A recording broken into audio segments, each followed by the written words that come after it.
Bonjour Rogers. Bonjour Mélissa. J'ai une question pour toi.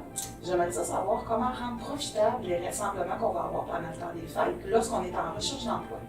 Bien, comme plusieurs le savent, la période du temps des fêtes, c'est une période qu'on va passer en famille puis entre amis. Ça peut être profitable pour parler des gens de notre entourage qu'on est en recherche d'emploi.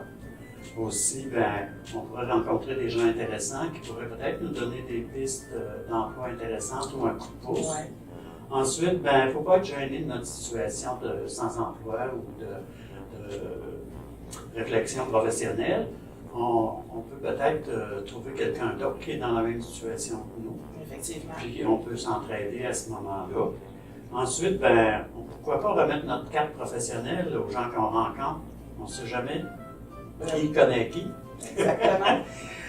Un autre moyen serait peut-être aussi de communiquer avec nos anciennes connaissances sur Facebook en nous envoyant les vœux pour le temps des fêtes. Puis en même temps, pourquoi pas mentionner qu'on est en recherche d'emploi. Ah oui. Ça peut donner des bons résultats. Très bonne idée. Puis évidemment, qui dit temps des fêtes dit c'est le temps des festivités, de s'amuser, mais évidemment, on essaye le plus possible de garder toute sa tête et un bon esprit pour maintenir une très bonne impression auprès des gens qu'on va rencontrer.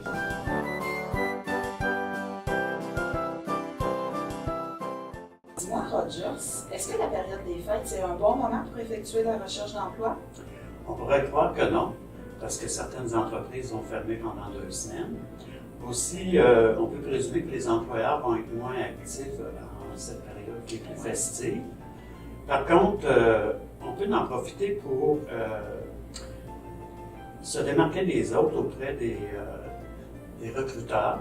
Parce qu'on va être une des seules personnes peut-être qui va oser faire des démarches pendant la période des fêtes. Oui, qui va être aussi plus constant. Alors, à ce moment-là, ça va peut-être être plus facile de contacter les employeurs et de transmettre notre CV. Oui. Aussi, on peut, comme on l'a dit plus tôt, on n'est peut-être pas la seule personne à faire de la recherche d'emploi, mais durant le temps des fêtes aussi, il faut penser qu'il y a plusieurs postes à combler dans différentes entreprises, puis ça peut être pour différentes raisons.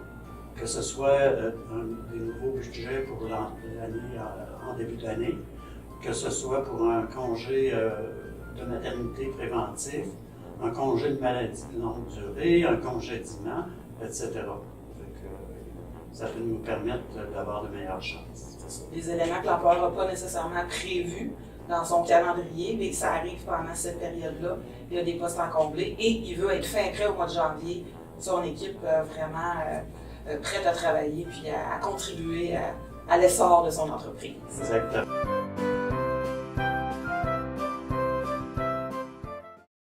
Finalement, Roger, j'aimerais savoir si la période des fêtes, c'est un bon moment pour faire un bilan professionnel.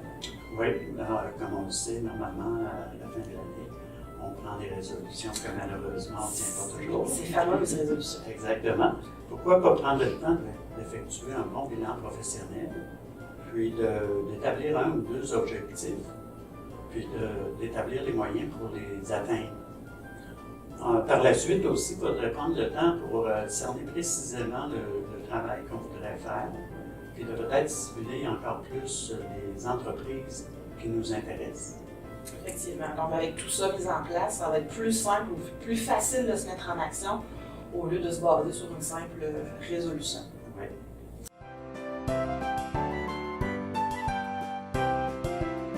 Pour maximiser votre recherche d'emploi pendant la période des fêtes, plutôt que d'attendre la venue du Père Noël et de ses lutins, je vous invite à nous contacter. Ainsi, vous pourrez rencontrer Rogers ou un autre conseiller de notre équipe afin de vous aider dans vos démarches et ainsi vous aider à trouver votre X.